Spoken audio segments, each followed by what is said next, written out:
Call the meeting of the committee as a whole to order. It's 6:30. And let's start with roll call. Paul Meyer. Here. John Glenn. Here. Travis Schulze. Richard Yerington. Present. Sean Zabinski. Mitchell Hale. Patrick Devine. Here. Kelly Cater. Dean Peterson. Here. We have 5. There's a 4.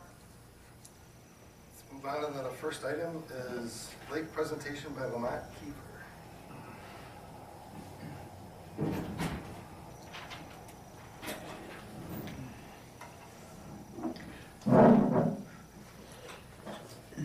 Good evening, everyone.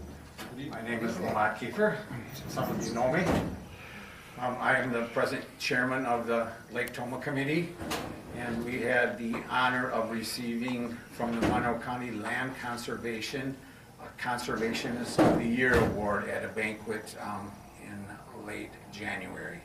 And we were among 4 other recipients of Conservationist awards that are awarded each year by the Monroe County Land Conservation. And we were just honored to accept on behalf of all the preceding Lake Committee members that have done this work over time. This is our group is we're kind of like Mother Nature. We just plod along over time. So I think now I'll turn it over. There was a video done by Monroe County Land Conservation from an interview with past president Mr. Mello and myself, and we will show that, and then I will have a few more words. Thanks. My name is Lamont Kiefer. I'm chairman of the Lake Toma Committee. I have been almost since about 2017 or something like that, the last 8 years, and I took over from this fine gentleman. I'll let him introduce himself. Hello, I'm Kim Mello, former chairperson of the Lake Committee from 2008 to 2016-17, and then I also was asked to stay on the committee, and so I've been on the committee for quite some time. At the present time, the committee is made up of 7 members, a chairman and 6 other members, and of course right now I'm the chairman. Kim is one of the members, and the other 5 are Lee Lang, a gentleman who lives on Lake Toma, Kevin Arkakida, Lee Lang's neighbor, who lives on Lake Toma. So there's 3 lake frontage people. Joanne Klinker, a former teacher with the Toma Area School District. And then our agricultural partner is Dwayne Chapman from Chapman Farms. Oh, we have a council representative, Richard Yerington. 2 people I would like to mention, definitely. Al Burnham, God rest his soul, he passed on just over a year ago. There's a memorial bench for him over at Platts Park. And then Bruce Baker. And both of them, the time and effort they put into the water sampling was commendable. But it was a darn good committee. All of them were good folks.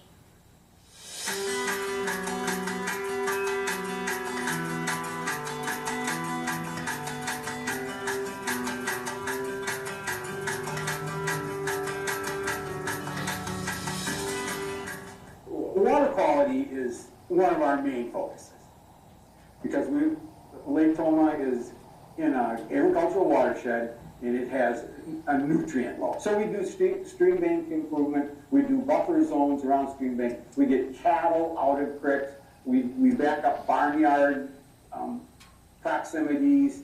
Other things that had been involved, which involved one of your folks, Bryce Richardson. We did some habitat stuff.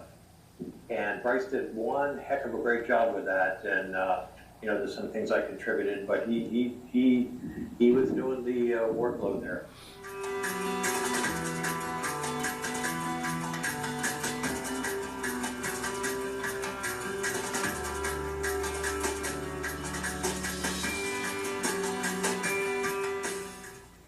Well, it's a very, very informative bulletin board. And you know, some of the things on here that especially have been very important to have up is about asking boaters to help us with making sure the boats are clean. So in case they've been in some other waters with invasive species, none of those are attached to the propeller or the trailer or whatever, and then come in here. Several years ago, the Parks and Recreation Department looked at a a large multi-phase project here at Winnebago Park, one of our most popular parks, and of course a waterfront park, and probably the highest usage park. And so we stepped in and did some funding on a new boat ramp over here to our right, to this observation, all-inclusive ramp here. And now we've also done a kayak launch and a pad that ties that kayak launch into the street system.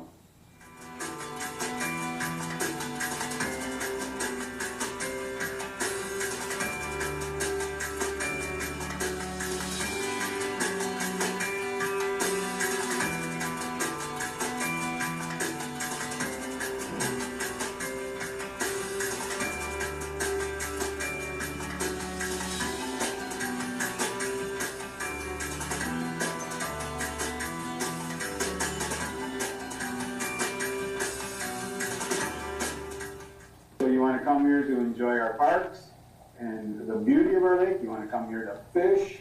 We have excellent fishery, trophy fishing, and the aesthetic beauty. And it is most all the time tubable, boatable body of water.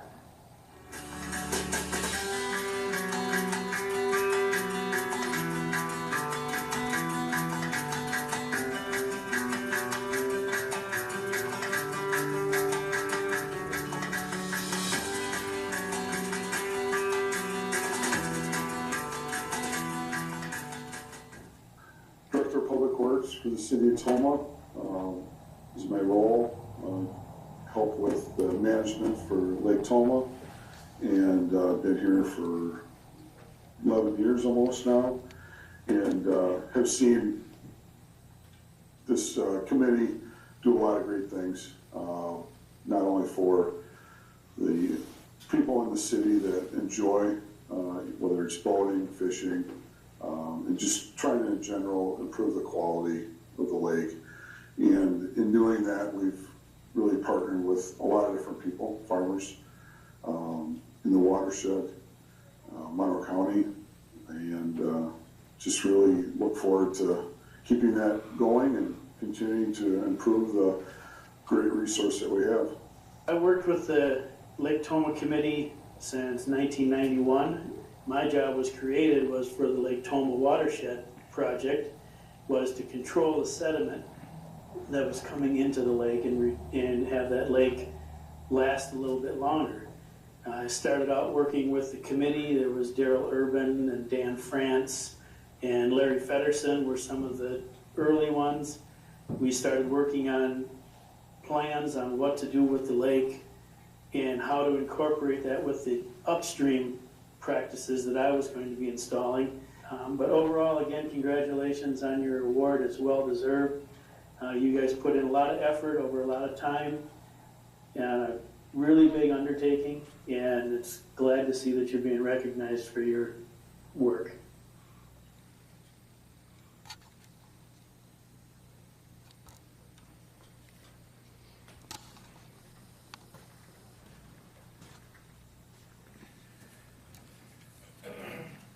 So like I said, this is just the award is a culmination of work over many, many years by many dedicated people. Just thought I'd like to bring this in front of the council. Sometimes you don't see what's being done behind the scenes. The public doesn't see what's done behind the scenes. And so this is a little synopsis of what does go on behind the scenes. And I have several of the members here tonight, Mr. Mello, Mr. Akakita, Mr. Lang, and our agricultural farmer, Mr. Chapman, and myself, and our city representative, Richard Yarrington. And so Joanne Klinker, our educator, was not able to make it tonight. So we accept this on behalf of you, the council, and the committee of the whole of the city of Toma, the taxpayers who help us fund this. We do have taxing abilities, so I think we can go up to about 3 mills of taxation to raise our money. And I'd like to thank Director Arity he's our vetter, he is our business person. He obviously is in charge of any contracts and things that are made on behalf of the city and of the Lake Committee when we contract with survey people, construction people.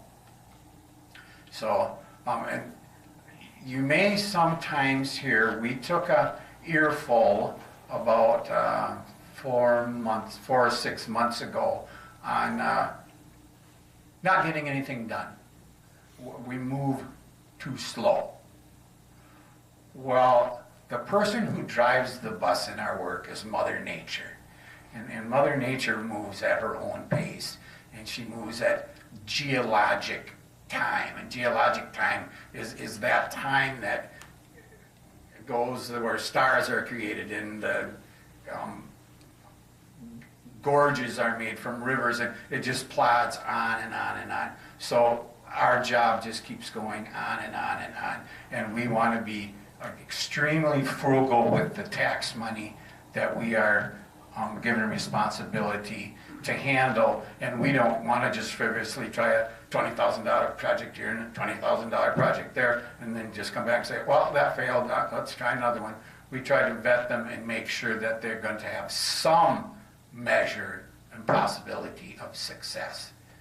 So, again, I'd like to thank, and in front of you is a newspaper we got newspaper coverage in the Monroe County Herald, and we not only got the Conservationist of the Year award coverage, but out of those interviews, the Tomah Warren Sportsman's Alliance Ice Fishery had its 10-year anniversary this year, and unbeknownst to us, they wrote an article about that and incorporated us into that article also. So we got kind of some extra press there on behalf of the Lake Committee. So we got excellent press for this award, and also we were acknowledged by our representative Nancy Vandermeer with the card congratulations to you on the Lake Tomah Committee upon recognition of the Land Stewardship Award, Monroe County. Your leadership in caring for Tomah's natural resources is greatly appreciated, as Lake Tomah is a great asset for our community. All my best, Nancy Vandermeer. So, just thought I'd bring this in front of you, and hopefully this is some good news for the community, and we're just going to keep on plugging along and working. Next big project, two things in the future. One, Steel Director Arides Thunder, in his report, we're going to be cleaning out, it's called a forebay, it's called a silt trap, it's called a sediment trap. It's where the Lemonweir River dumps into Lake Tomah. There's a specially engineered area, a dike. This one is a canal next to a dike way in the back that is supposed to collect the large particle silt, and it has filled up, and we need to remove it, and we have a bid going out later this month. Hopefully our funds will cover that. We're not sure in inflationary times. It's hard to say how much money there is to cover these things. And our second thing is it's 50 years in 2025 of the creation of the Tomah Rehabilitation District, and we're going to coordinate with Nassau during Squirrel Fest and have a booth down at Lake Tomah to participate in that to help celebrate 50 years of the actual taxing district that was created in 1975. Thank you. Thank you, Lamont. And we were given a plaque. It was on the wall, so we have found a place. I asked Director Ardy if there wasn't some place in City Hall to put, and I see that it's in conjunction with 2 other plaques that were awarded to the Lake Committee. So we have kind of our own little wall started, and then each of the recipients receives something like this is made to put outside. It's an external sign, tree farms, and farmers can put it on poles that designate that they're a tree farm, etc. And we'll be putting that up somewhere in the city, probably at a boat landing on probably that big sign, one of the big signs in the park. Well, thank you very much, and thank the committee members, past and present, for the award, well deserved, and we have a great lake. We're thankful. on to reports. City? Thank you. Good evening, everyone. We'll be brief, just a few things. The spring primary election is tomorrow, and that will be at Rec Park, otherwise known as the Fairgrounds and the Gold Building. So just a reminder, that's the primary election tomorrow. Starts at 7 a.m. and goes till 8 p.m. There is a flyer I handed out to all the committee members here tonight for the Wisconsin League of Municipalities. Just a heads up about some training they have available. It's only $20. It's a roundtables, but they're available to elected officials. So if you're interested and you're able to make it, feel free to attend. It's just, you know, keeping you informed about training opportunities. And then last thing, just, you know, pretty much in election mode right now, but next month, you know, we're hoping to, well, actually, April will be the city reorganizational meeting. Just a reminder to all of you who are interested in serving on certain committees or commissions to please get with the mayor and let him know so that he can help to put people where he would like them to be or where they'd like to be. And also, if you know people or you'd like to bring more people in to join those committees and commissions in the city, you know, we are always looking for more people who are willing to serve. So keep that in mind, and we will be working on that. Thanks. Next up is the treasurer's report.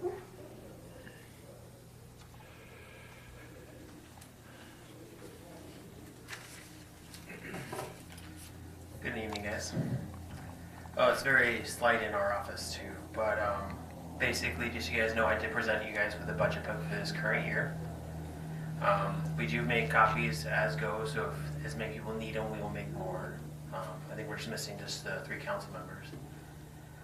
Working with Nick, also determining the rest of his ED account for Bank First. So what happens is we have certain funding from our previous economic development loans, and this is the revenue coming back in to help him stabilize some of his future endeavors he chooses to do. And then starting in March 2025, we're getting offers right now, but there's a lot of requests coming from the auditors, and we should have an outcome probably by May. Any questions? Thank you. Oh, sorry, I want to add one more thing. Sorry about that. We were told last week that there was someone that got into our system through hacking through one of our employees. We were able to basically neutralize the threat in a sense and make sure there's no one left in the system. But it was reported to the Internet Crime Compliance Center, IC33, with the FBI.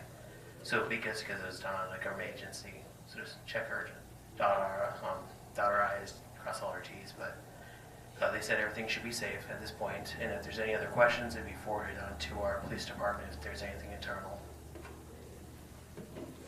Good. The next item, looks like we're looking for approval of a budget amendment for creation of a bioeconomic codes.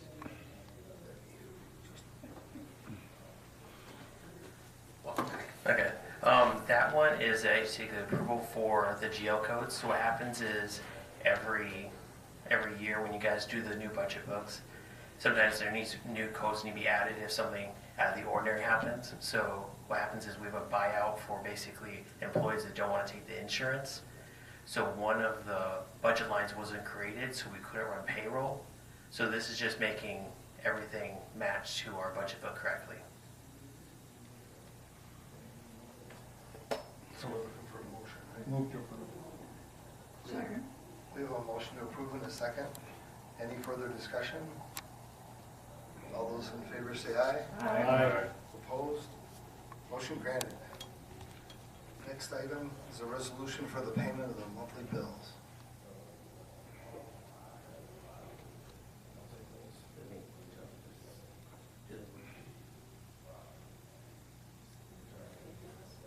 Yeah, we just need some of the... Motion to pay the bills. Okay, we have a motion. In a second. We have motion in a second. Any further discussion? All those in favor say aye. Aye. Opposed? We're paying the bills, motion carries. Next report is Parks and Rec. Joe? Good evening. Good evening. The Parks Department, we'll start with that, just doing a lot of cleanup from the events that took place on Lake Toma with the Freeze Fest and also the fisheries to clean up Winnebago Park. Just trying to stay on top of snow removal on our city sidewalks that we maintain and also the trail system. Just ask the community to bear with us this week. It's going to be quite the challenge with the cold weather, and we do take a lot of pride in trying to keep our trails open, but it's been a struggle the last couple of days with the cold weather and the wind blowing, so we'll do our best we can with our trails. We do have some vandalism taking place at the public restroom at Gillette Park, so it is currently closed right now.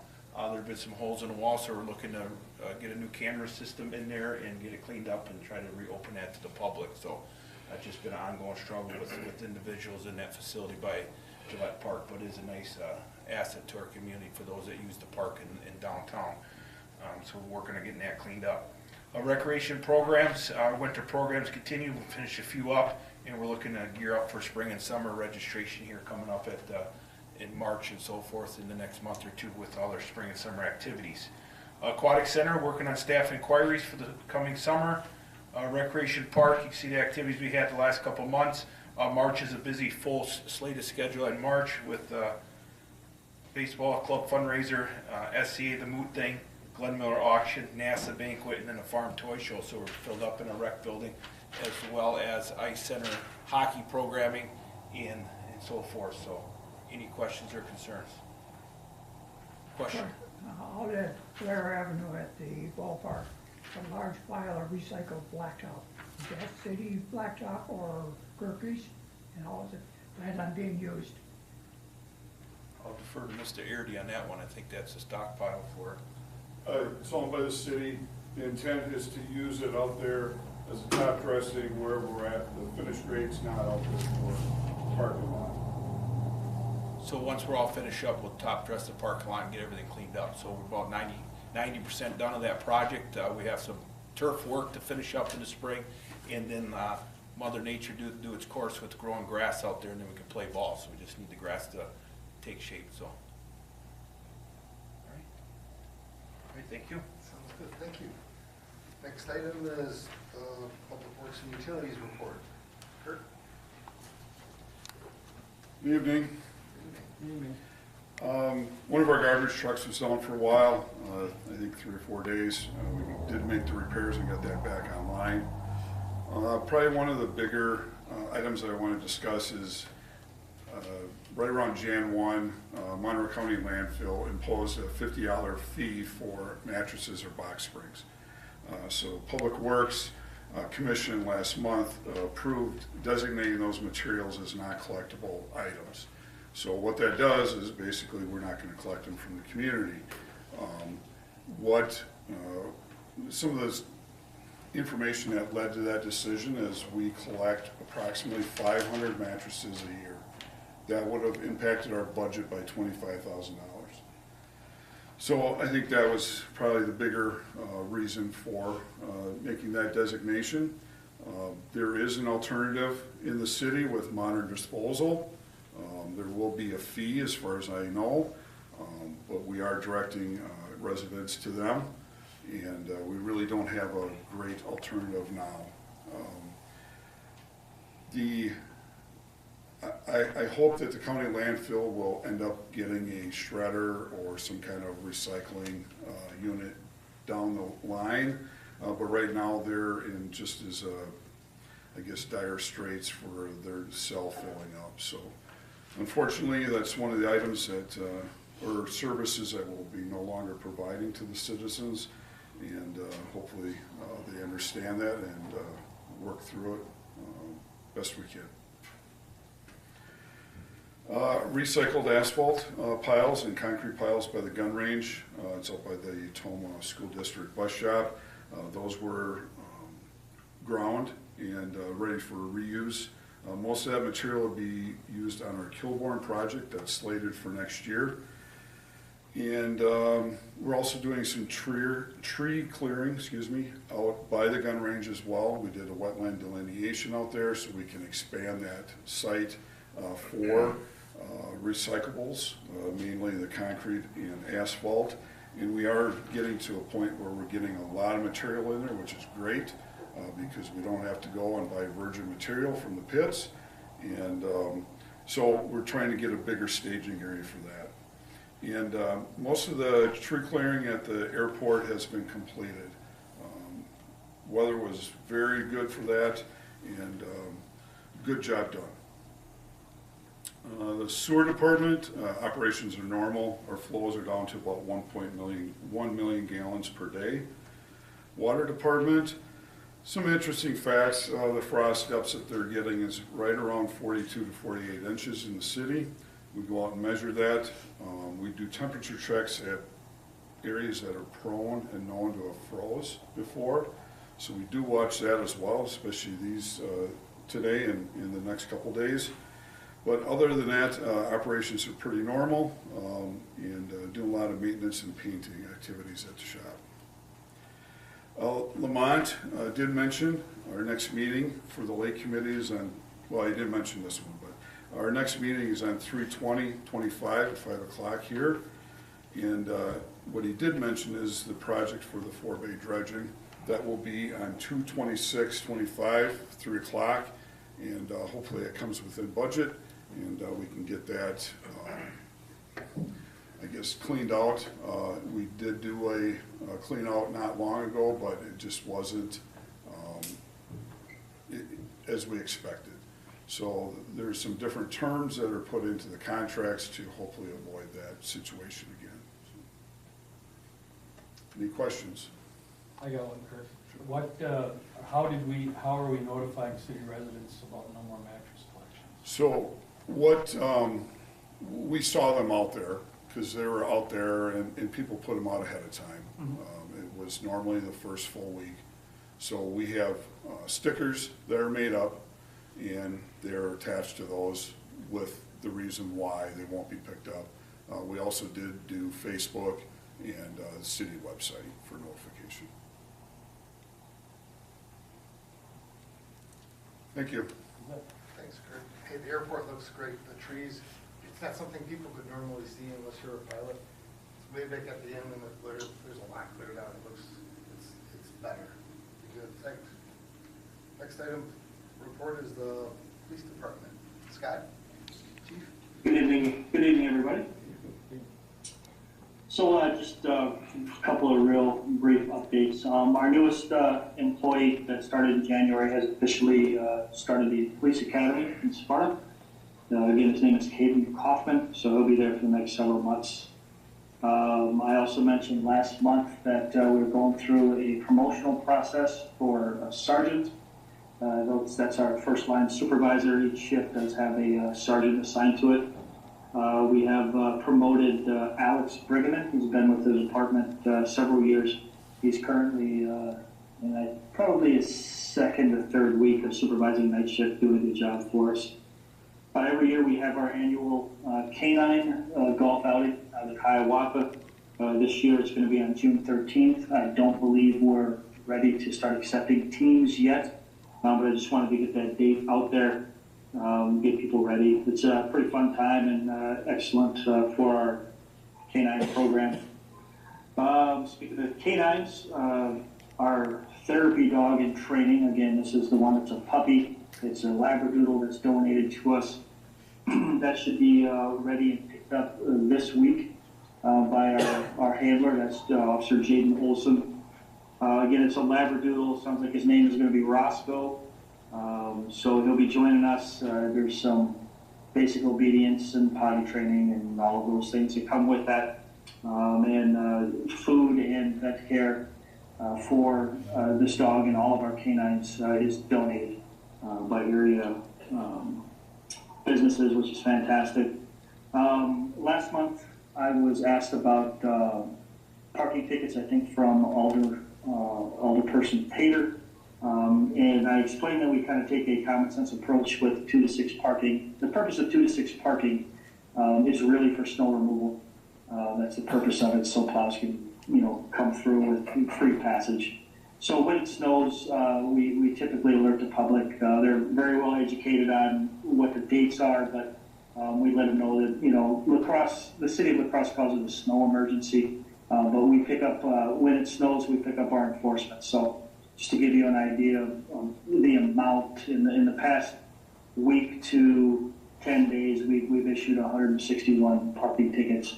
And that's the 2 to 6 parking downtown and the alternate side parking as well. So just wanted to clarify when we do it, how we do it, why we do it. With that, I will take any questions that you may have. Thank you very much. Yes, sir. Thank you. Next item would be Chamber and Convention Visitors Bureau. Tina. Thank you. Let's see here.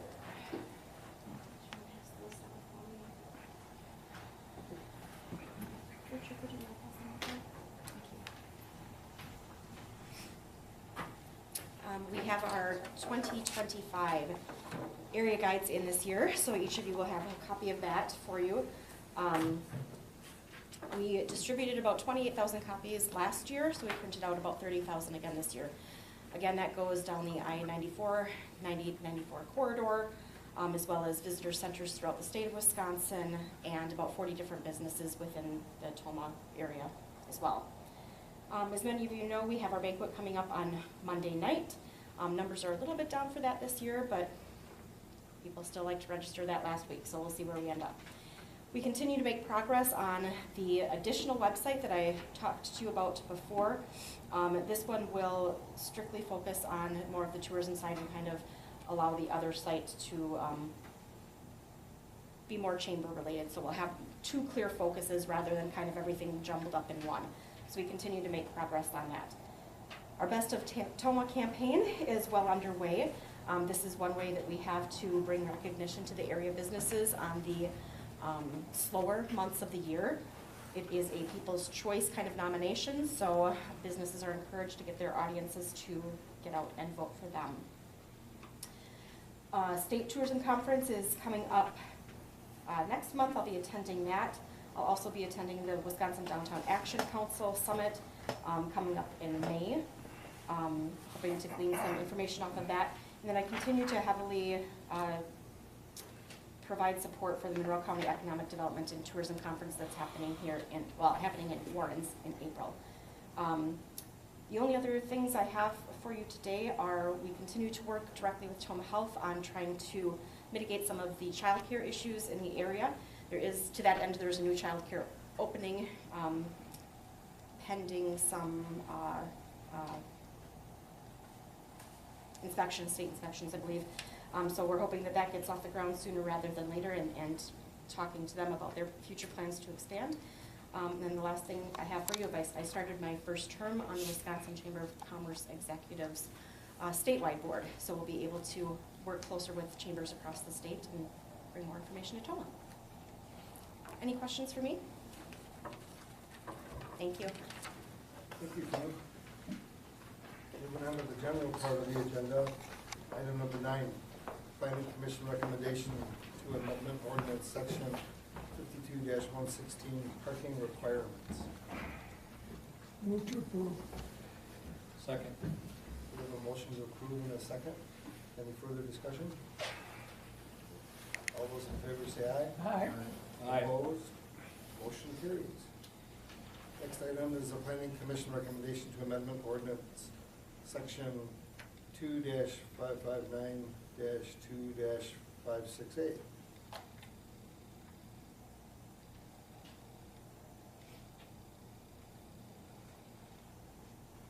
Do we need to speak on that one a little bit, or?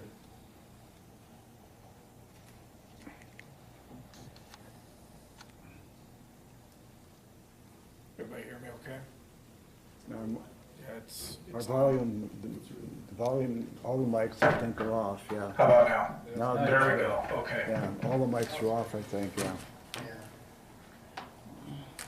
So just a quick note, this item 10, and then item 12, there's a little bit of housekeeping going on here, so these ordinance amendments have been previously constructed and gone before the relevant committees and commissions. Due to staff turnover, we're just now getting to these items. So the first one, what that will do is give the authority to the Long Range Planning Committee to vote on recommendations to Common Council for approval of the use of the Economic Development Fund. And you'll see in the language of this ordinance amendment, and then the one in a follow-on item, that was previously the Industrial Fund, and that was renamed, and then this ordinance amendment will solidify it as now the Economic Development Fund, and the authority to vote on recommendations are for the Long Range Planning Commission. So this ordinance amendment establishes that, and then item 12 will repeal the prior ordinance amendment. These two ordinance amendments will then allow us to have the discussion on, and you all to vote eventually at Common Council on item 13, which is the approval of Vanderwall and Associates funding. So again, to recap, this ordinance amendment, item 10, will give Long Range Planning Committee the authority to vote on recommendations to Common Council for approval on use of the Economic Development Fund. Item 12 will repeal the previous ordinance, and that will set up the vote for item 13, the approval of V&A funding. Any further questions? Thank you. Move to approve. Second. So we have a motion to approve in a second. Any further discussion? All those in favor say aye. Aye. Aye. Opposed? Motion carries. Next item, number 11, temporary Class B license application by the North American Squirrel Association to sell fermented malt beverages and wine at the annual fundraising banquet on March 29, 2025. Move to approve. Second. We have a motion to approve and a second. John. Any further discussion? All those in favor say aye. Aye. Opposed? Motion carries. Yes. The next item, number 12, Planning Commission recommendation to amendment ordinance section 2-350-2-377. Move to approve. Second. We have a motion to approve and a second. Any further discussion? All those in favor say aye. Aye. Opposed? Motion carries. Item number 13, approval of Vanderwall and Associates funding for fiscal year 2025 and budget amendment.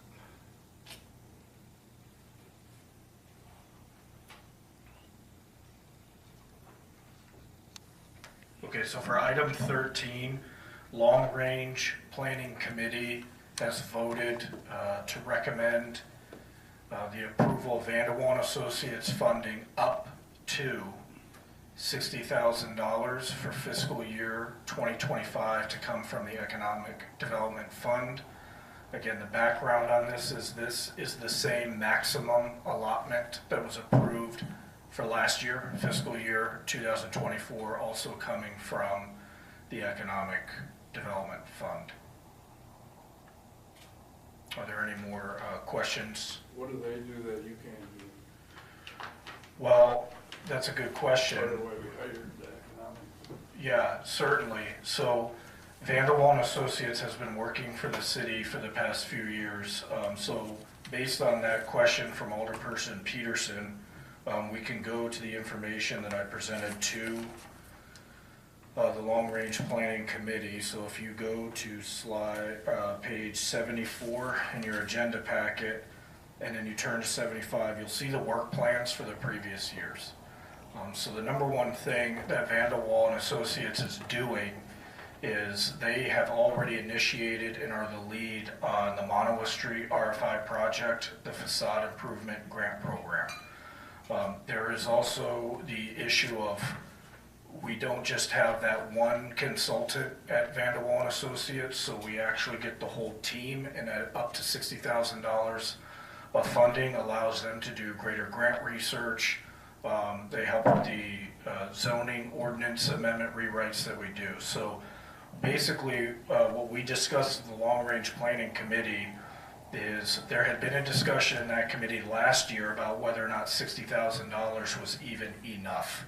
I would say based on the amount of spending that the city did with Vanderwall and Associates last year, which came at just under $60,000 when you subtract the ARPA funds, and that includes the Toma Comprehensive Plan 2045, $60,000 is probably about right. Now, to Alderperson Peterson's point, I am now here, but there's a transition that needs to occur with the projects as they've been working, the contacts that they do have. So for instance, on the Monowith Street RFI, we were able to get that out to 247 different developers.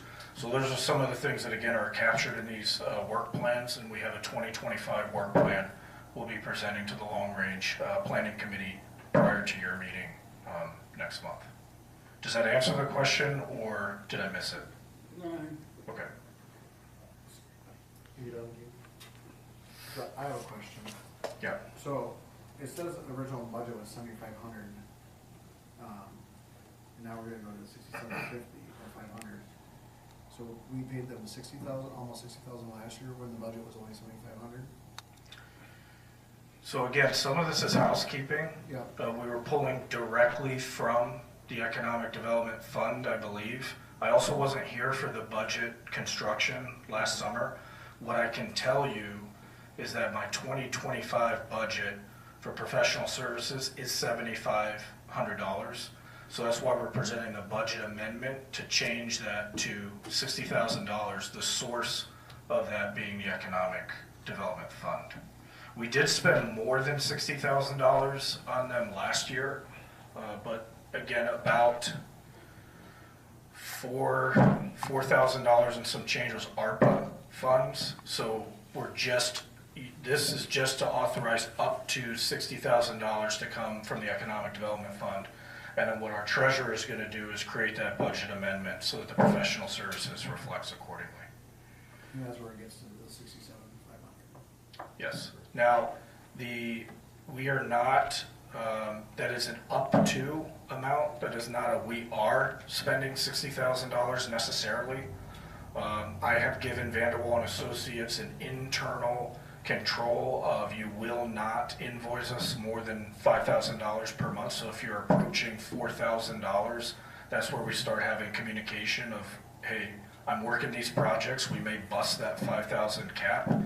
If we're working a significant project that's requiring a lot of time, okay, then we can go beyond. But we haven't come close to $5,000 per month since I've been here. It's generally been between $3,000 and $4,000. I anticipate that we're going to come in under $60,000. There's also some internal staffing with Vanderwall and Associates. Like I said, we don't just pay one specific consultant. One of the consultants that was on the account last year, his hourly rate due to his experience level was approximately twice what our consultant, our primary consultant on the accountant charges, and so, or invoices for.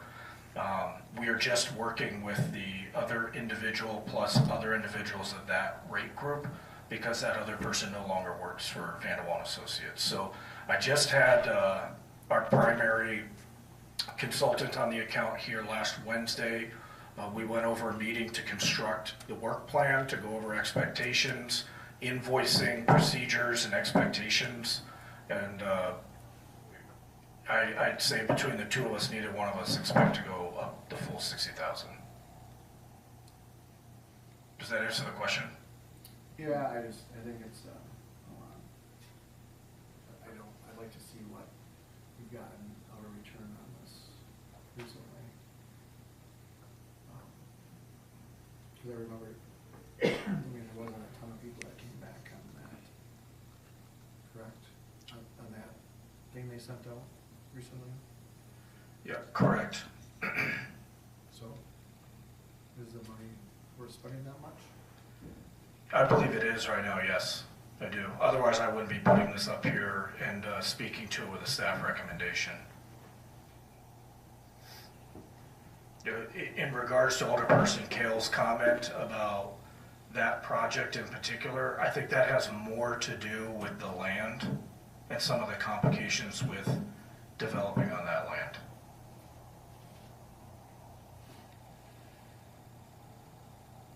Is there an option to go less than this today? And when they burn through that money, come back and add more money if we want to? Or is it an all or none today? Well, since this is committee of the whole, any vote today would just be a recommendation to common council.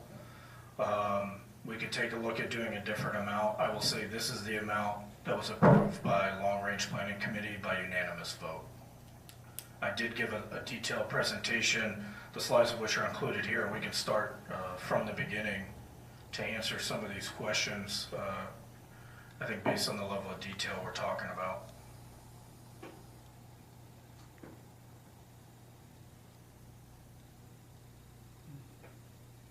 Would you like to go through that, or?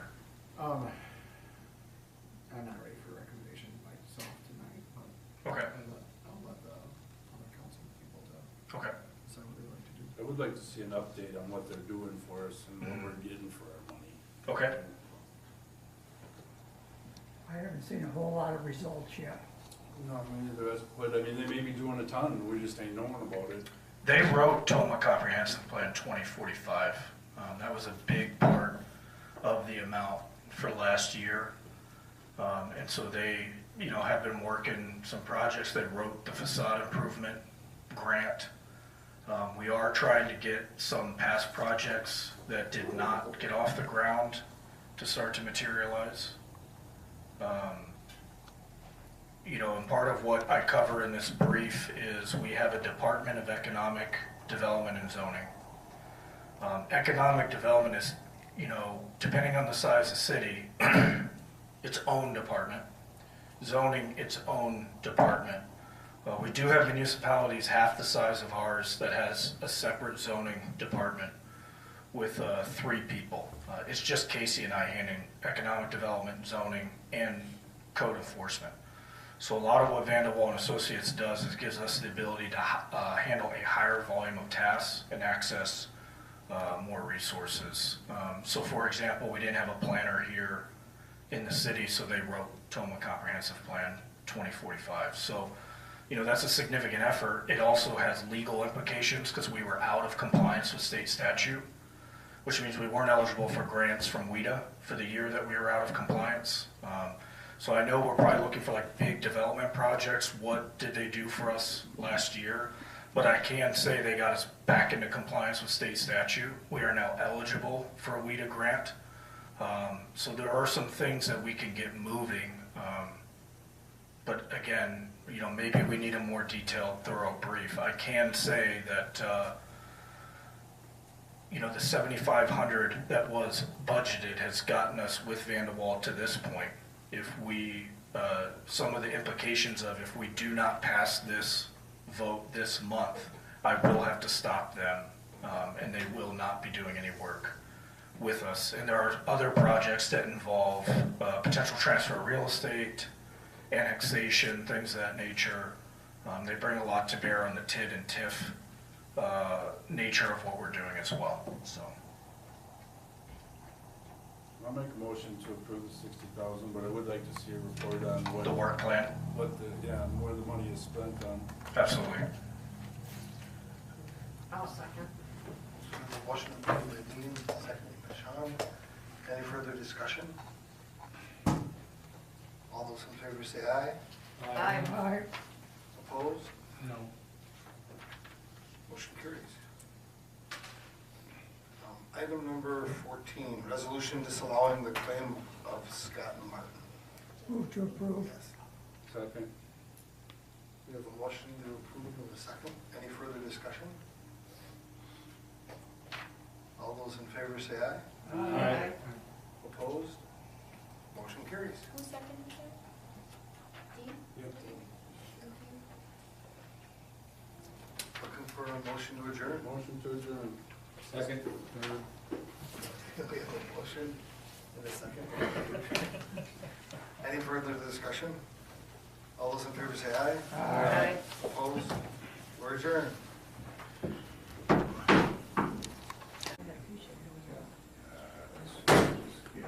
Call the meeting to order. Stand for the Pledge of Allegiance. I pledge allegiance to the flag of the United States of America and to the republic for which it stands, one nation, under God, indivisible, with liberty and justice for all. So we'll move on to roll call. Paul Dwyer. Here. Travis Schulze. Here. Richard Yerington. Present. Sean Sadinsky. Here. John Glenn. Here. Mitchell Kale. Here. Patrick Devine. Here. Nellie Pater. Dean Peterson. Here. Okay. Is there anyone wishing to appear before council? Hearing or seeing none, we'll move on. So I would like to extend condolences to Alderman Travis Schulze on the passing of his father on behalf of the whole council. I didn't realize he was ill, so with that being said, we'll move on to the senior executive team. Nick? Good evening. Can everybody hear me okay? Okay, great. For the senior executive team monthly report, I will draw your attention to the upper left quadrant. Basically, as we have broken down the duties and responsibilities of the senior executive team in Municipal Code 2-65, we've identified that Seth is responsible for 3 functional areas, that is managing city budget and finances, managing city operations, and then managing city administration, which really deals with personnel and training policies. So for city budget and finances in the upper left quadrant, we did discuss the VNA funding, which was recommended by the Long Range Planning Committee, and our next step is to discuss it here tonight at Common Council. We are in discussions about our 2025 budget tracking system, and our treasurer will be administering department head My Viewpoint training next Tuesday on 25 February. We have begun planning the 2026 budget by just taking a look at our budget planning schedule. On 31 January, our treasurer disseminated the Financial Stability Guidebook, and department heads are reviewing that guidebook prior to our training this coming Tuesday. Seth conducted an initial review of the Financial Stability Guidebook on 11 February. Again, we will have department head training on 25 February. We will undergo our annual external audit in the month of March. We will have follow-on department head training after the audit on 8 April.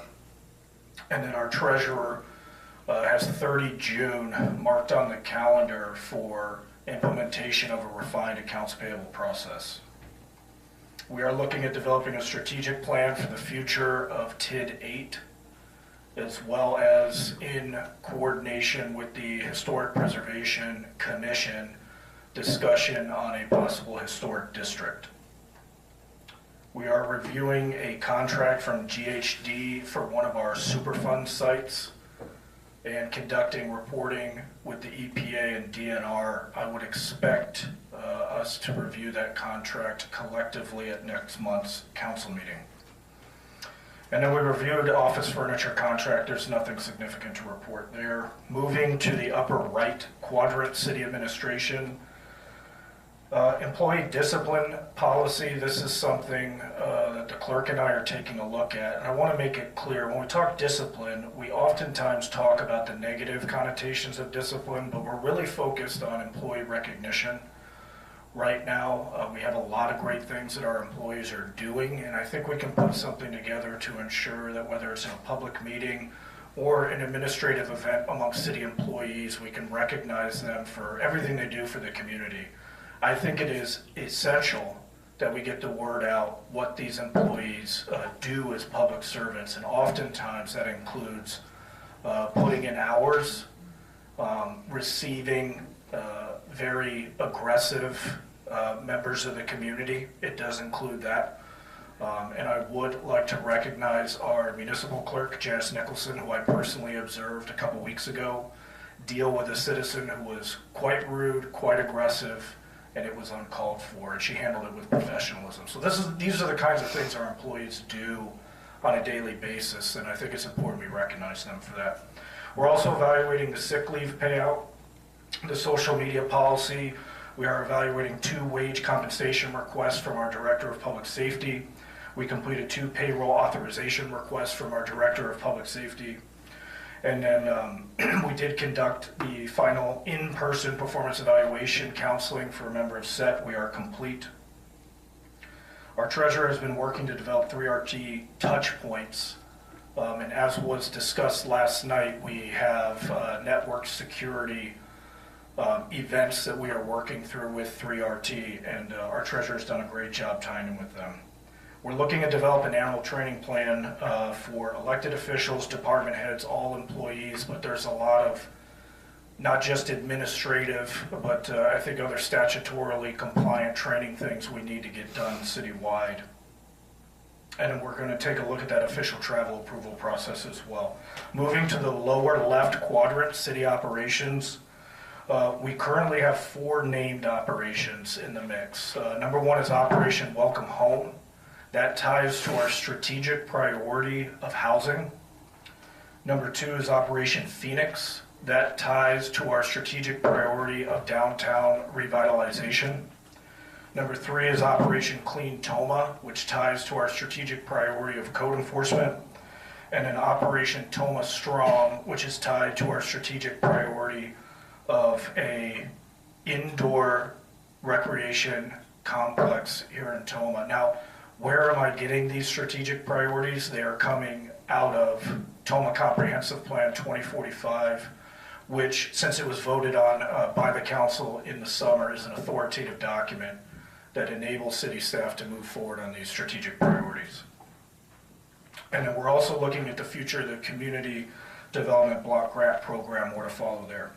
In the lower right quadrant for city operations, these are just some of the key stakeholder events we did as senior executive team or have coming up. Of note, we have the Toma Chamber of Commerce annual banquet on Monday. Several members here are participating. Again, the list has been sent out. If you have any questions about location, time, dress code, please let me know after this meeting. I'll make sure that information is communicated again. Pending any questions, that's all I have for the senior executive team monthly report.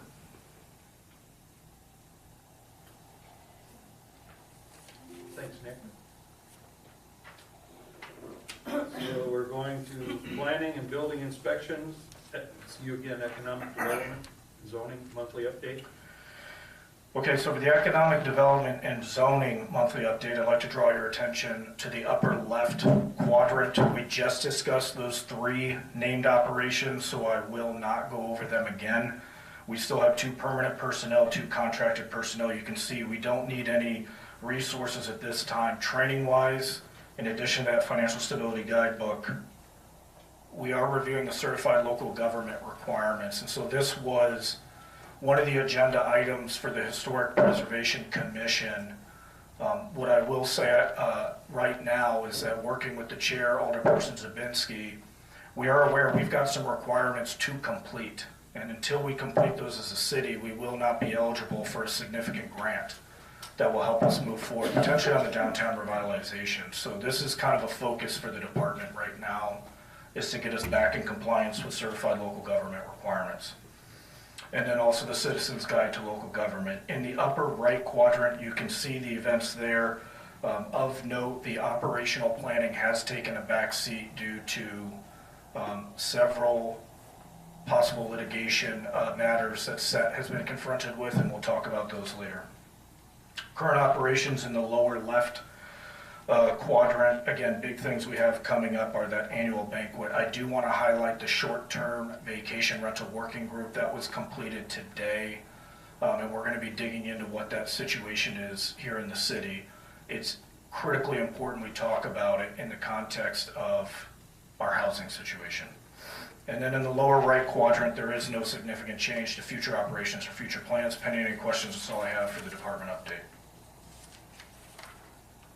Okay, January 2025 permit report. pending any questions, that is the monthly permit report. That's it. Guess no questions. Item 4 is approval of the facade improvement grant program application for Jack's Steakhouse. I have one update to hand out, and I will hand that out to the members now. It is just verification that the Microsoft Word document estimate from Clay's Carpentry that you saw in your agenda packet came from Clay's Carpentry.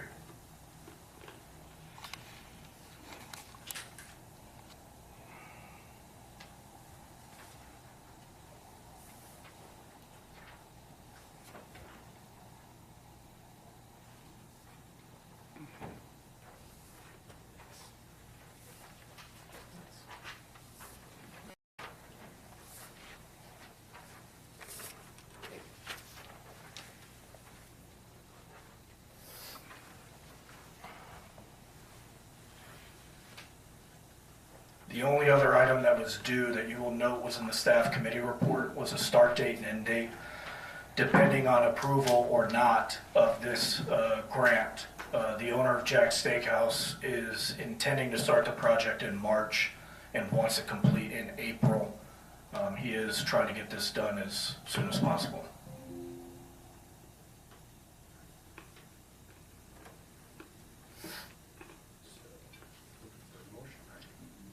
I'll make a motion to approve the facade grant for Jack's Steakhouse.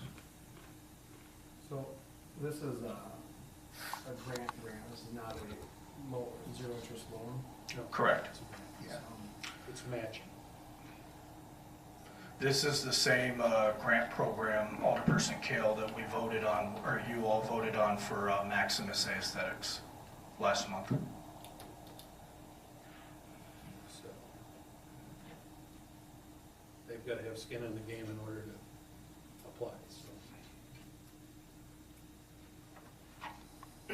So we have a motion. Do we have a second? I'll second the motion. We have a motion and a second. Is there any further discussion?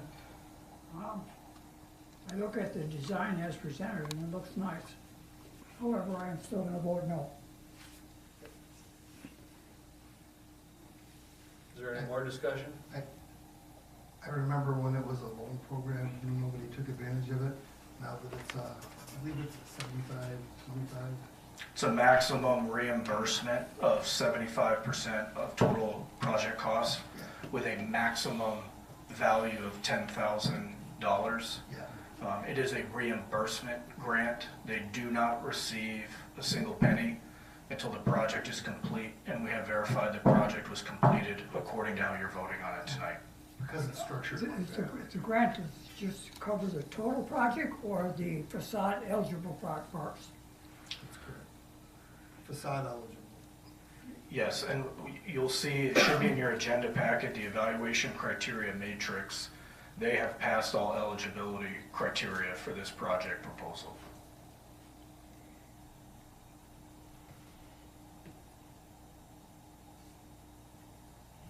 Is there any further discussion? So we have a motion and a second. All in favor? Aye. All opposed? Nay. Motion carries. Move on to public safety, January monthly report. Chief Adler. Good cold evening, everyone. Good evening. Get my written reports, short and sweet here. Fire department has activated 4 new firefighters. Andrew Wallace, Morgan Charlot, Diana Johnson, and Steve Benning all recently joined the ranks of firefighter for the city. So we welcome them. I will have my annual report in next month's packet, so you'll have the fire and EMS updates from last year in the next packet. EMS wise, we're in the process of interviewing for the 3 full-time positions that were approved last fall, so we're working on that, hoping to get them filled here right shortly. Unit 267, that's our next oldest unit, will be going to the remount center in the next week or 2 to go up and start that process.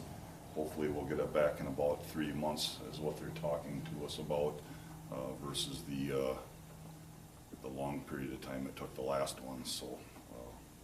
How many miles are on there, if you don't know? Right now it has 200 and just about 31,000 on it, so, yeah, and it's got some major maintenance issues going on right now, so we're threw it to the back of the ranks, and we're only using it if we need to, otherwise we're gonna stick a ton of money into it before it leaves us, so. Other than that, I was just gonna make a notation here that, of course, we're in the ambulance service, we're transporting a lot of sick people, and there's a lot of sickness going around.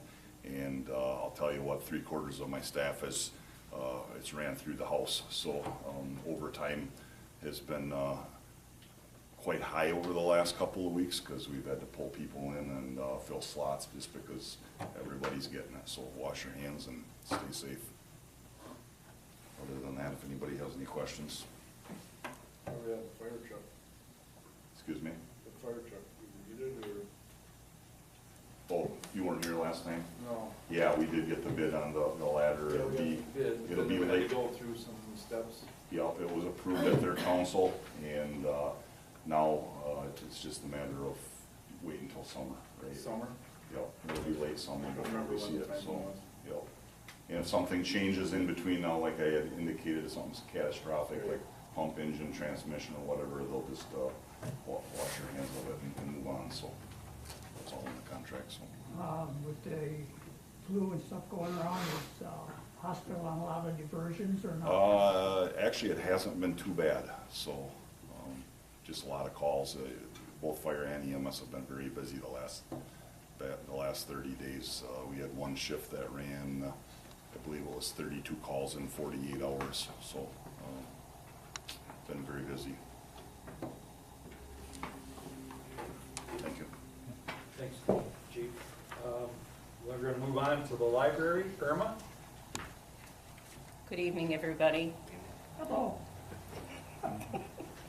In January, we had 4,939 physical checkouts, as well as 2,325 e-checkouts, for a total of 7,264 items checked out from your Toma Library in January.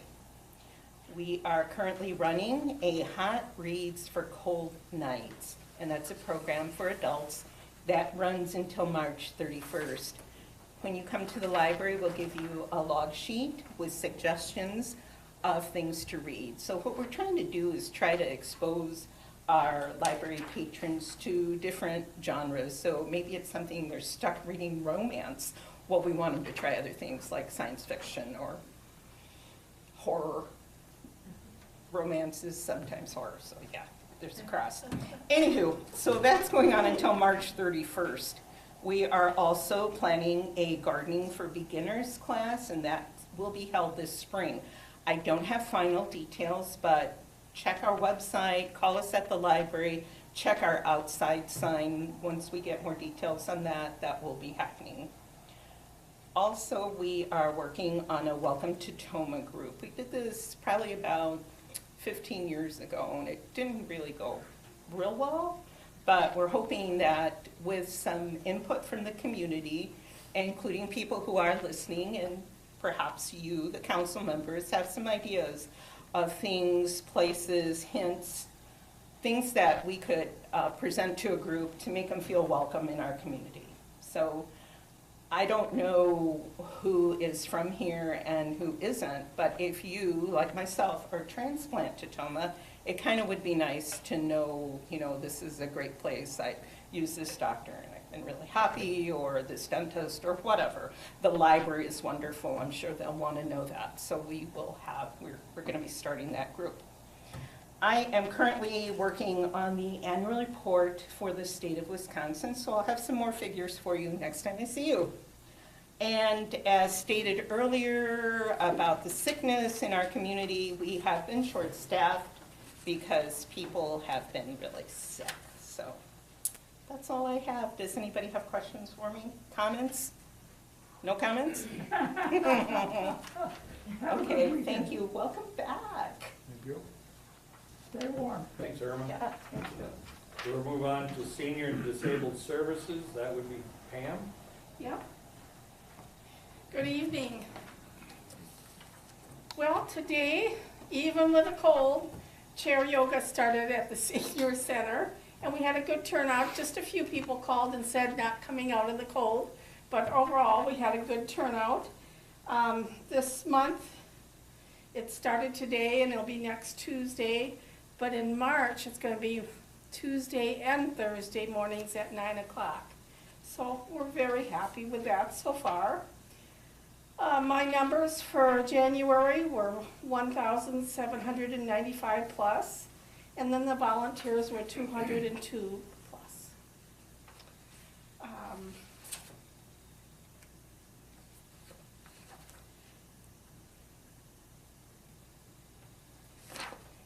I marked some things and now I don't know what I marked. I'm sorry, I got lost.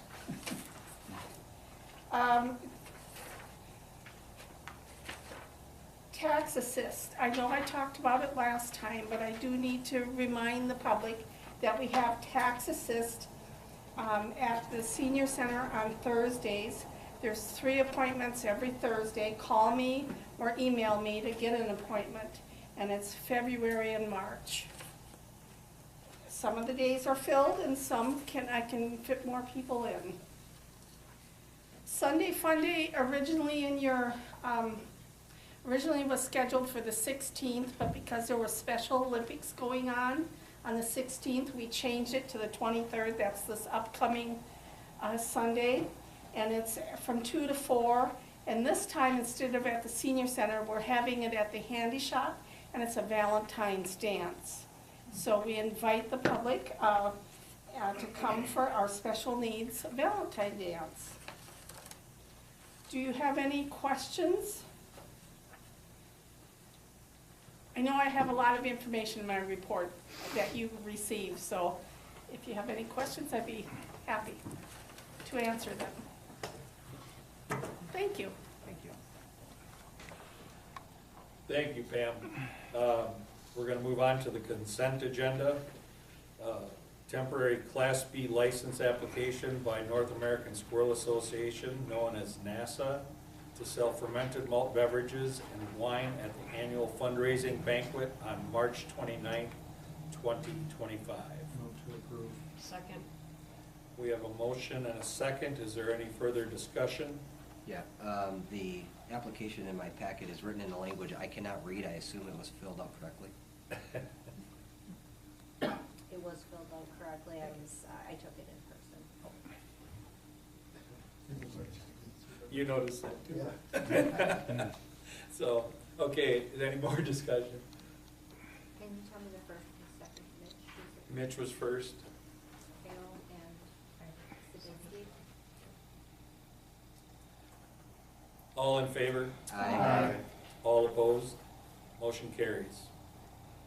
Item B, approval of minutes from combined committee of the whole and council minutes from January 21st, 2025. Move to approve. Second. Motion and a second. Is there any other discussion? Divine, yet. All in favor? Aye. All opposed? Motion carries. We're gonna move on to the planning commission. Planning commission recommendation to amend ordinance section 52-116 parking requirements. Move to approve. We gotta have a motion to waive the first reading. Move to waive first reading. Second. Motion to, and second to waive the first reading. All in favor? Aye. All opposed? Motion carries. I need a motion to waive the second reading. Move to approve. Second. We have a motion and a second to waive the second reading. All in favor? Aye. All opposed? Motion carries. Motion Need a to adopt. motion to adopt. Second. Motion and a second to adopt. All in favor? Aye. All opposed? Motion carries. Planning Commission recommendation to amend ordinance section 2-559-2-568.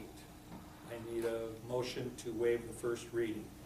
I'm sorry, I've got to hand out an amendment to what was put in the agenda packet. We had it listed as Long Range Planning Commission. It needs to read Long Range Planning Committee. That's what we have changed, and I have that adjustment for you.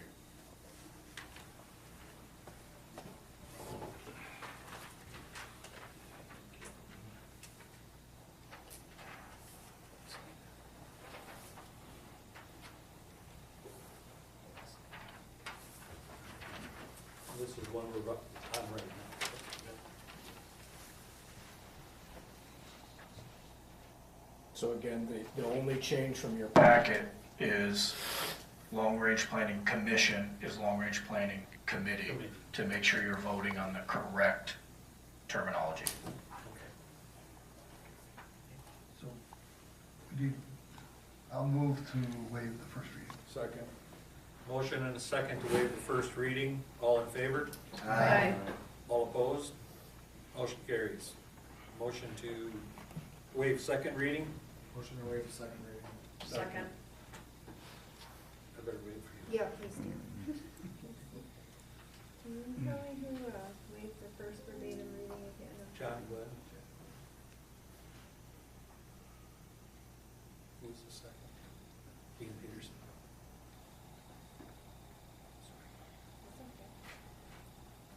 Glenn Peterson, and then I thought I saw Kale on the Mitch second. and Patrick. All in favor? Aye. All opposed? Motion carries. Need a motion for the adoption of the ordinance? Move to approve. Second.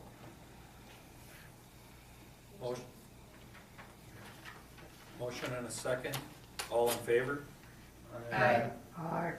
All opposed? Motion carries.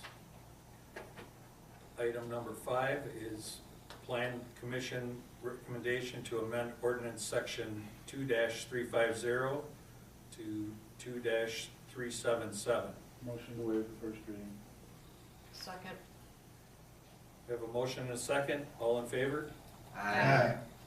All opposed? Motion carries. Motion to move the second reading. Second. Motion and a second to waive second reading. All in favor? Aye. All opposed? Motion carries. Motion to adopt. Second. We have a motion and a second to adopt. All in favor? Aye. All opposed? Motion carries. Item number 6 is approval of Vanderwall and Associates funding for year 2025 budget amendment and budget amendment. Motion to approve.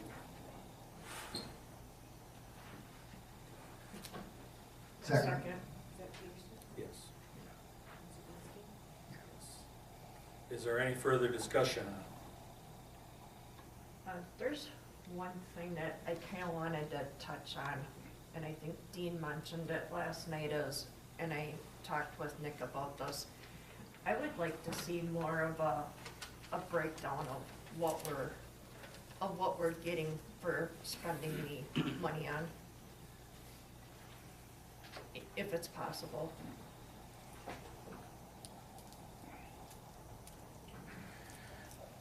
So if I understand Alderperson Zabitsky's question and request for discussion or clarification, it is to see a more detailed breakdown on what we're spending the money on. I think we have a couple options here. I do have the full presentation that was given to the Long Range Planning Committee. I think in order to get to that level of granularity, there is a work plan that Vanderwall and Associates and I are working on. The discussion with the Long Range Planning Committee was that they unanimously voted to recommend for approval this approval for the VNA funding, and would like to see that work plan next month. So that was kind of the timeline VNA and I were working on, but we can get into this brief, and I think that may answer some of the questions on what the money is spent for, but it's going to go through some context that may be necessary as well. Becky, could you go to the next slide, please?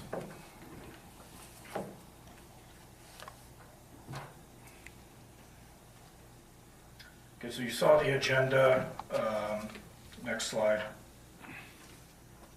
Next slide. Okay, so in order to really discuss, I think, what VNA is contributing to the city of Toma, it's necessary to take a look at this new department that we have.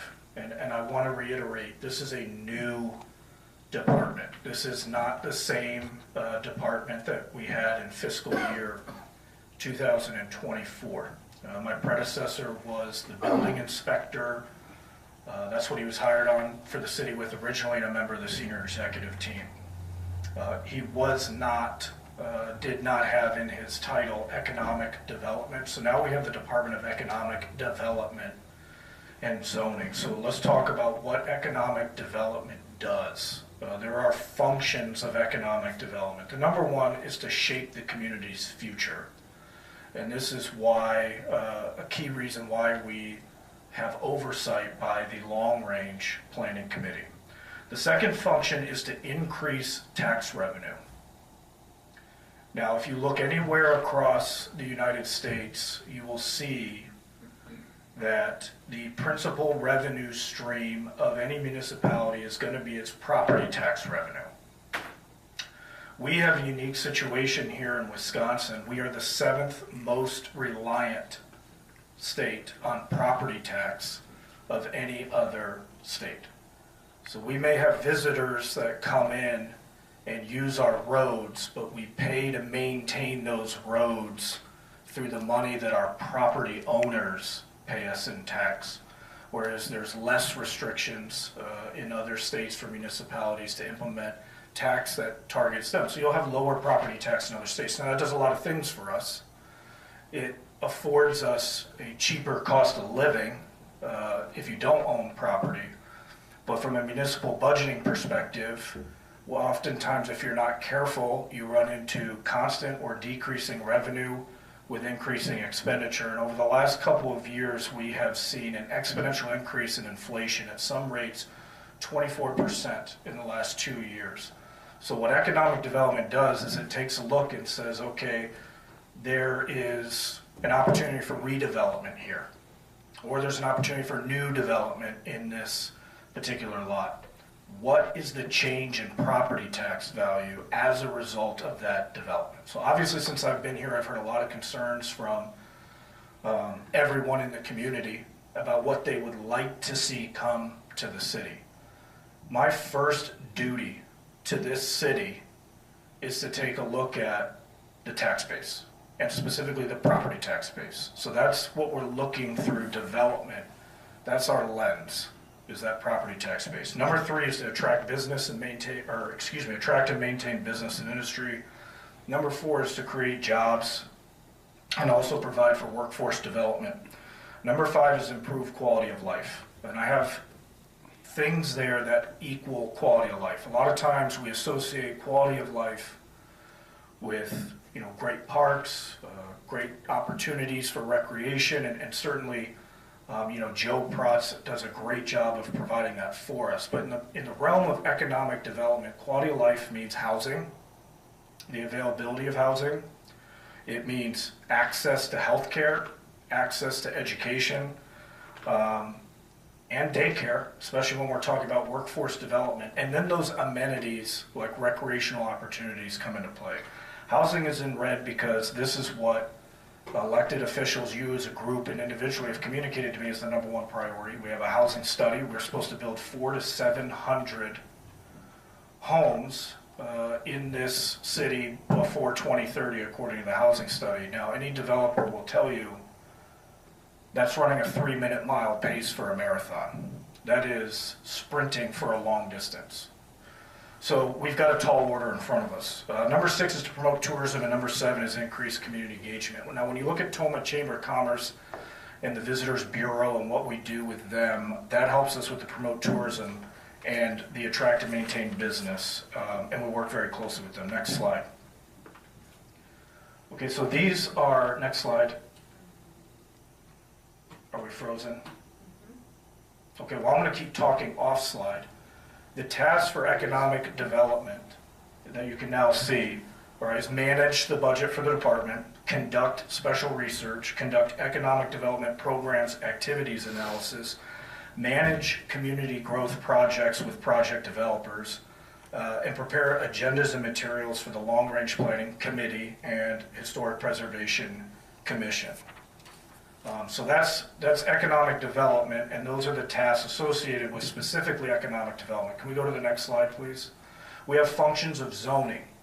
Okay, the things that zoning does are we preserve natural resources, right? So we make sure we're not setting up industrial factories that are putting out their industrial waste into our drinking water supply, right? So these are the things that zoning does to preserve natural resources. We enhance public safety, we protect property values, again, foot stopper and tie into economic development, protect property values. We manage land use separation, we manage traffic flow patterns, we control development patterns, and we promote community planning. Those are the functions. Next slide. These are the tasks. We prepare the following materials for Planning Commission and Board of Appeals, and obviously for Committee of the Whole and Common Council, but we do staff reports, technical reviews, site inspections, project proposals, special use permit applications, conditional use permit applications, zoning amendments, variances, and appeals. Next slide. We also interpret and enforce all conditions of development approval, zoning codes, and subdivision codes. We inspect all structures, lands, and waters as often as necessary to ensure compliance with the zoning ordinances, and we manage safety rules and regulations. Next slide. We also have code enforcement in this department. So code enforcement is responsible for handling citizen complaints, questions, and recommendations, specifically as it pertains to weed complaints. We file customer records, billing, and collection. We ensure snow and ice removal from public sidewalks. And we're responsible for inspections of houses and property along the following lines: for junk, overgrowth, abandoned vehicles, refuse ordinance enforcement, general property maintenance, nuisances, and violations of minimum housing. Next slide. In addition to what the Economic Development and Zoning Department does under the state statutes that give legal precedent to home rule, the Common Council voted several years ago to enact Municipal Code 2-65, which establishes the duties and responsibilities of the senior executive team, which are almost cut and paste from Chapter 64, other forms of government from the state statutes that outline the duties and responsibilities of a city manager. They come down to three functions: city budget and finances, which is to prepare and administer the budget, direct and oversee city purchasing policy, oversee and administer tax incremental financing, oversee the senior center complex, oversee City of Toma Superfund sites. Next slide. Under city operations, it manages the directives of city council, it prepares agenda materials for public meetings, it attends public meetings, directs, coordinates, and expedites activities of the departments, manages the effective and efficient day-to-day operations of the city, ensures the economic well-being of the city, engages and manages public-private cooperation, manages developer agreements, manages annexation, rezoning requests, and manages the legislative affairs of the city. And that's really speaking to the legislative affairs at the state capitol level. So not only what this body does with legislation, but handling legislative affairs requests. Next slide. We're on city administration, so it also does all these things: ensure public good and employee health, safety, and welfare, develop and implement personnel rules and regulations, manage salary and wage scales, accept combined collective bargaining agreements, but it also manages collective bargaining agreements. It manages personnel problems and grievances, manages employee performance evaluations, oversees training opportunities, acts as the approving authority for conferences, meetings, training, schools, and similar events. It informs the mayor and council about activities of the department. It appoints, disciplines, suspends, and removes department heads. This is where we will probably need to take a look at this, because that's cut and paste out of Chapter 64, and that's only for a council manager form of government, so we really don't appoint and suspend and remove department heads. You all do that in closed session. It oversees and holds accountable other set members for their job performance, and I act as the chairperson of the senior executive team and as a teammate along with the city clerk, director of public works and utilities, and the city treasurer. We handle the tasks collectively. And then as chairperson, I handle chief administrative officer duties outside of the city, interacting with agencies that are not internal to the city. The oversight that this department has is we report directly to the mayor, we report to city council, and then we also have oversight by the Planning Commission, the Historic Preservation Commission, and the Long Range Planning Committee. Next slide. These updates you've already seen. We don't need to spend time on those. Next slide. Next slide.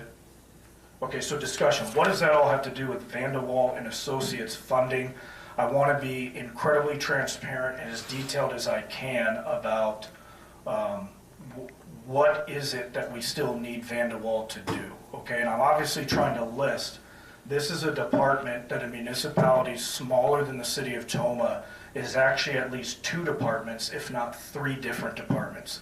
When you have a large city that has the budget that we don't have, you will see there's an economic development department, there's a zoning department, there's a code enforcement department, there's a planning department, there's a community development department, right? So all those functions that you saw discussed actually start to break out. So the city of Toma grows, right? If one day this is a 100,000, 200,000 person city, which I think we can all agree is not going to happen anytime soon, and Kirk is going to have to work some magic with the infrastructure here in the city to support that kind of a population. But if it were, you would start to see this department break out into all these different functional areas.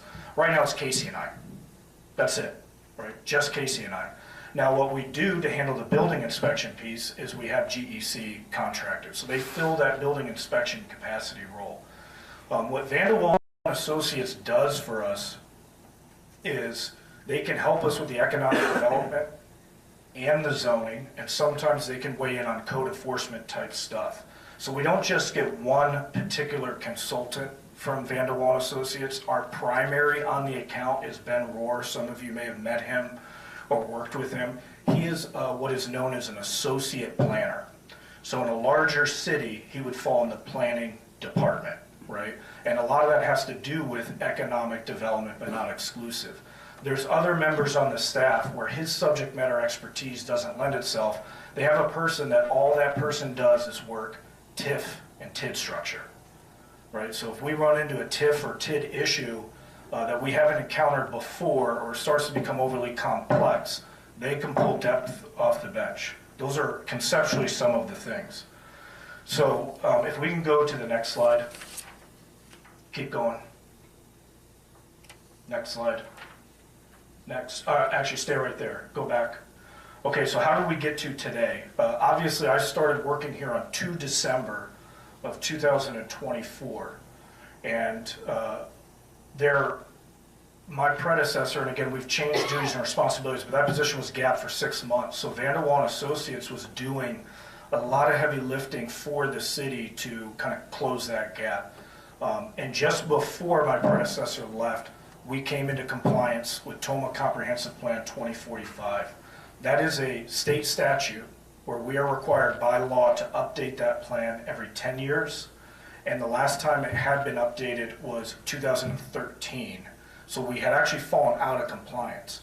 WEDA, the Wisconsin Economic and Housing Development Authority, has grants that either the city or residents could be eligible for, and they require that we're compliant with that law, and they give a 1-year buffer. So because we didn't have a current comprehensive plan on file within 9 years, we weren't eligible for that grant. I just met with the regional director, who actually lives here in Toma, and she said, you guys are now compliant, you're eligible for these grants. That comprehensive plan was a major effort, and that's something Vanderwall Associates did. So I'm trying to paint the picture that we don't have necessarily something we can point to. I think was kind of the concern at committee as a whole of like, where's the development building or structure that was erected because of Vanderwall? And there's a lot of context there and a lot of history. As many of you know, with respect to development, we in the city of Toma can be fighting an uphill battle if we're not careful, just based on geography. We work with a lot of wetlands here, makes it very difficult for a lot of developers. So I don't want to put that on Vanderwall Associates, but I will say we need to focus them a little bit more. And so I think a lot of the questions that were brought up last night, what Alderperson Zabinski is bringing up tonight, are not only valid questions, but they're essential to continue our work with Vanderwall Associates. I met with their associate last Wednesday, and we started work on that, again, work plan. What I'm asking for today, what I'm recommending in the staff report, what Long Range Planning Committee has recommended for approval, is authorization to draw up to $60,000. This is in accordance with previous years here in the city of Toma. So you can see here the minutes from 20 February of 2024 with the Long Range Planning Committee, and now this is when we weren't gapped. We did still have my predecessor here on deck. We had a full senior executive team. We had my assistant who is here now, and we had Vanderwall working a lot of these projects for us. But there's a valid concern out there of, well, what was accomplished for that? I want to point last year to Toma Comprehensive Plan 2045, and I say that because I wasn't here last year. So I would have to defer to you all on whether or not you felt those projects were reasonable. What I can speak to right now, and what the way forward is with Vanderwall is this. If we can go to the next slide, and this is going to provide you more context on the spending. You can see the total we spent last year was $63,284. What you can see in the red boxes, that was ARPA funded. And we're not using ARPA funds necessarily to pay for Vanderwall and Associates invoices this year. So it came out to less than $60,000. Next slide. This was their work plan from 2022 to 2023. So I think to answer Alderperson Zabisky's question of like, what are we getting? Okay, this is the work plan that we construct with them. This is what they are working on in 2022 to 2023. But when we talk about orienting Vanderwall Associates on certain tasks, a lot of these are the tasks we're talking about. Next slide. Okay, this was the 2024 work plan. Some of these tasks were not accomplished. And Vanderwall Associates and I have had that discussion. I wouldn't put it on Vanderwall Associates completely, but I think what we owe here, we owe to you and then we owe to Vanderwall Associates from a city staff level is what direction are we heading? We have these named operations where we're going after housing, we're going after downtown revitalization. So what I've communicated to Vanderwall and Associates is moving forward as we look at work plan development. I'd like to go to the next slide. Okay, right now we have them, we are running the Facade Improvement Grant Program. Vanderwall and Associates wrote that grant. They helped construct the materials that went into tracking that grant, processing the grant through evaluation criteria, materials, so on and so forth. That's not something I really want to use Vanderwall and Associates for that much again. I think we could probably take a look at using them to help with the grant writing piece of it, but I don't need them creating different templates for how to do evaluation criteria on the grant.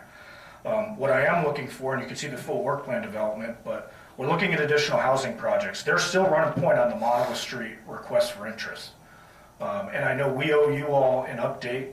We will have to look at whether or not we need to go into closed session in accordance with Wisconsin state statute about real estate transactions with the city. But what I will tell you is this. They've sent that out to 247 developers. That's a key thing we're looking at in the 2025 work plan with Vanderwall and Associates is developer recruitment, bringing developers to the city to take a look at these different things. The TID 8 versus Historic District Strategic Planning, I would like to tie in to their TID depth on the bench knowledge, because right now as we're looking at TID 8, I'm not confident it's producing what we need it to produce. It's scheduled to shut down. We could take a look at doing something different with it. Irregardless, we need to take a look at the historic district. And obviously Alderperson Zabinski and I have had a lot of conversation about the Historic Preservation Commission. We've got to become back into compliance and certified local government to do that. And then downtown revitalization. This is something that I would like Vanderwall and Associates to run point on as well. They are right now working with the DNR for a grant program for some of these property owners in downtown to receive funds with the restoration from the fire damage and whatnot. That doesn't mean we're going to get that grant, but this came to us because of our work with Vanderwall and Associates, and I want to continue to have them leading the charge on investigating this opportunity with the DNR to see what we can do for Operation Phoenix in the restoration of that downtown. And then we are trying to get this indoor recreation facility going. This is something where I've got Vanderwall holding on. I am running point on this. I'm talking to several strategic partners that may be interested in participating in this, because I can tell you right now as a city, I don't have to tell you all, we cannot afford to pay for an indoor recreation facility ourselves. All right, the cost of this type of construction 20 years ago, this was probably somewhere around a $17 million project. Talking to some strategic partners, we're probably looking at $50 to $60 million to get this thing done. So it's not going to be a City of Toma indoor recreational complex, most likely. And I'm confident telling you that Joe Karatz concurs with that. And if he doesn't, I'm sure he'll wrap me up and let me know about it. But that's kind of what we're looking at for the 2025 work plan development. Again, I want to reiterate that the things that we are looking to have VNA do, okay, include leading specific plans. We have the park and open space plan that is going to need refinement, and again, that plan was worked on with an outside contracting agency. Joe Pross has taken the lead on that, but this is something, the type of thing that we can have Vanderwall and Associates help us with. A big thing I'm concerned about, two big things again, are that developer recruitment, engagement, negotiations. A lot of my time right now is spent working with the property owners directly. And these are long meetings. We could talk about an 8-hour workday. I very rarely see it. I very rarely know what an 8-hour workday looks like. And some of these meetings, one-on-one with a property owner, are taking upwards of 4 or 5 hours in discussions. And sometimes they don't go anywhere. I need somebody else talking to the developer while I'm talking to the property owner. This has got to be a team effort. And so that's one thing we're looking for VNA. And again, I can't stress enough that TIF assistance. If TIF 8 was giving us what I think we should be getting out of TIF 8, that thing, you know, our TID structure, would be on autopilot right now, but I'm not confident it is. And because that's the situation, I'd like to bring in Vanderwall and Associates' experience on that matter. The grant identification is something, again, I'm going to reiterate on that piece. Again, those are what we are looking at for the 2025 work plan development. We have a draft. Obviously, that draft will become a final product should this be approved, and you all will see that final product. But I'm a big believer in not putting a draft in front of you before you vote on an item. And I think it's also important to note, we're talking about approving this funding up to, and it's a budget item that's managed by the department on a daily basis. And I will tell you right now that I feel the way many of you do, that we could be more efficient with how we're using Vanderwall. I had a discussion with our primary associate on the account and made it clear that I don't see us spending $60,000. There will be a $5,000 limit per month, and I expect communication if we break $4,000, in which case I will probably say, okay, stop. Whatever I thought you would be working on with this, we didn't expect it to cost that much, so we're going to break contact from that. I get the invoices. They are going to start breaking out the invoices starting next month into greater detail than what we have been getting, although I will tell you they haven't been giving us bad invoices. It's not like for years or months they've been hiding things on the invoices. They haven't. But I have stressed and reiterated the need with them that we will use them judicially. Just because we have an amount to go to doesn't mean that's what they need to work towards. They need to stay focused on the task. They will take strategic and operational level guidance from me, and they will help me accomplish tactical level and operational goals where Casey and I do not have the capacity to do that. Now, we can obviously choose not to fund this, and I can use up to $7,500. I anticipate I'll get about a month to 2 months left when we finish the invoices, because I had them stop working. All right, there's some housekeeping that's going on here. And I said, hey, stop, because it turns out we need to get some ordinances amended, and then we need to have a vote on this budget. And so we're not going to have them for much longer if that's the case, but I can assure you that the discussion has been had about what they do need to work towards and limiting unnecessary invoicing procedures, and I don't see that being a problem whatsoever. When we talk about Vanderwall and Associates, there's a certain amount of brand recognition as well. I would like to draw your attention. I'm sure you all have seen it. You've had it in your inbox. This is the January 2025 edition of the Municipality magazine. The cover is land use and zoning.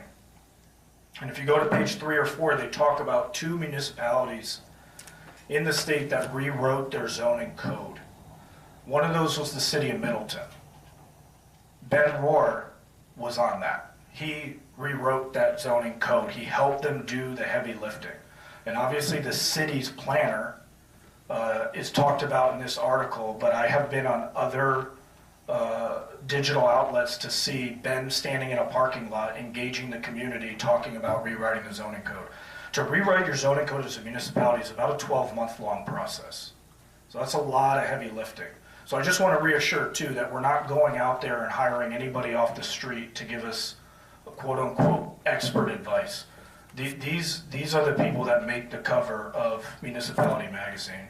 And that's kind of all I have on that front in terms of who Van de Wall and Associates is. Alderperson Zabinski, does that answer your question, or would you like a greater level of detail?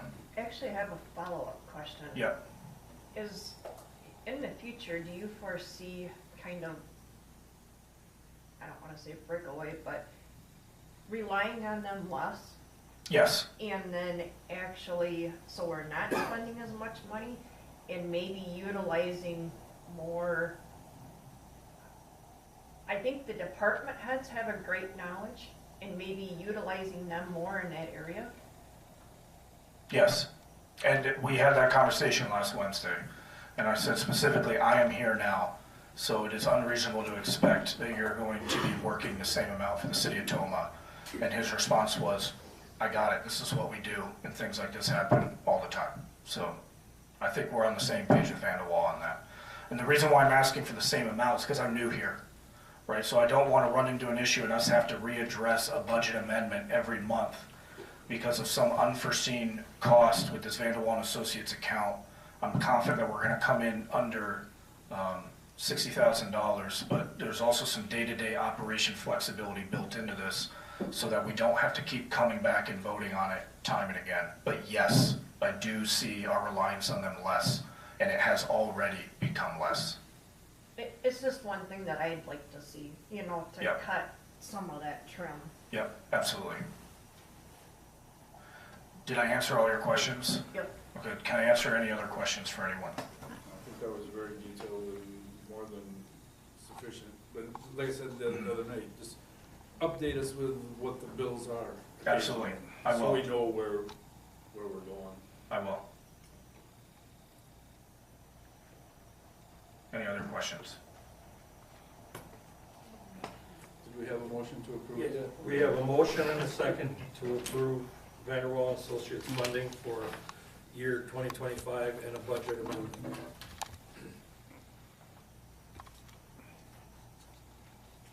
All in favor? Aye. All opposed? Motion carries. We'll move on to appointments.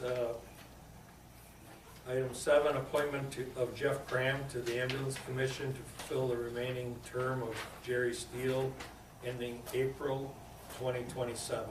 Move to approve. Second. We have a motion and a second. Is there any other discussion? Hearing none, all in favor? Aye. All opposed? Motion carries. Go to the general. 8, resolution disallowing the claim of Scott Martin. Motion to disapprove. Second. Motion and a second. Any other discussion? All in favor? Aye. All opposed? Motion carries. Item 9, resolution for payment of monthly bills. Move to approve. Second. Motion and a second. Is there any other discussion? All in favor? Aye. All opposed? Motion carries.